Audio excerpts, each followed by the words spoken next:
Hi, hello, and welcome to part 2 of my first time ever building a PC and setup transformation series. Last time we introduced to you my beautiful, magnificent case that I bought. Now I'm going to give you a quick little walk through all the parts I bought to go inside of it.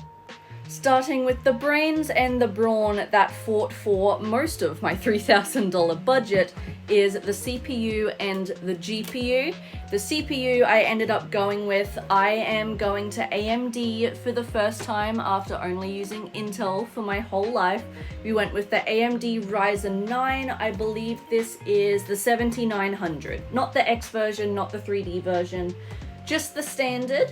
And then the GPU to go with it is the Gigabyte GeForce 4070. Now, I originally did have it slightly different between the two. I had a 4090 in my cart originally, and I believe it was a Ryzen 7 9900. And I had a few people tell me that those two aren't the best suited for each other.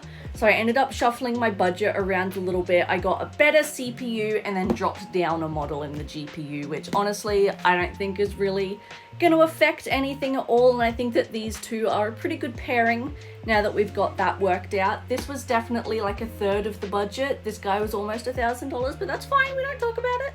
Next thing I purchased, and arguably the most important, is the motherboard. I ended up going with the Gigabyte X870 Eagle. This one comes with Wi-Fi pre-installed, and is the AM5, obviously, for all the new CPU and the RAM and everything to go. I'm saying words.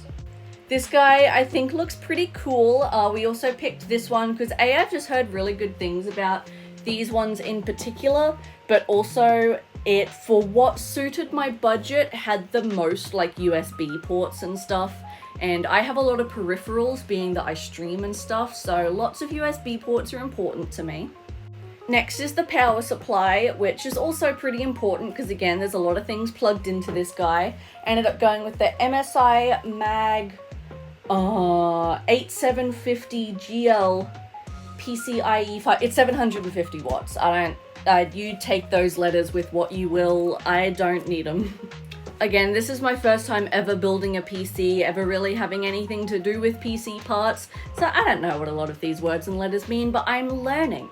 And it's fun. My boyfriend and I just ended up sitting in PC Part Picker for a night and going through everything, and it went pretty well. Whilst neither of us have actually ever built a PC, he does work alongside people who do it, so he does have some experience with it and some of the technical knowledge to go along with it.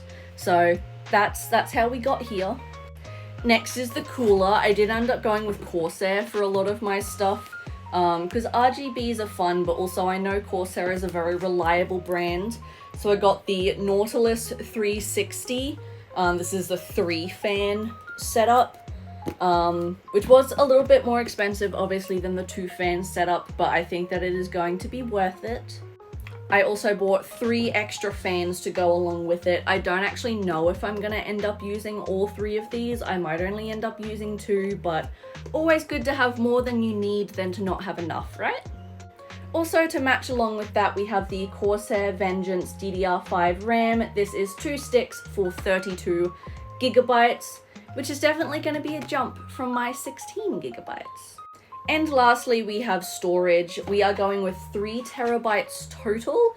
I have this Crucial T500 1 terabyte with no heatsink. This is essentially just going to be where my Windows and shit goes. And then I have the Crucial T500 with heatsink in a 2 terabyte, and this will be like my actual storage. Overall, I am pretty happy with everything I selected. Between all of that and the $400 case, we ended up scraping just over $3,000. I think the total build is about $3,200, but that does also include about $150 of shipping alone. Thanks, Australia. But overall, I'm pretty happy with everything, and I'm excited to shove it all inside the case. Gently, of course.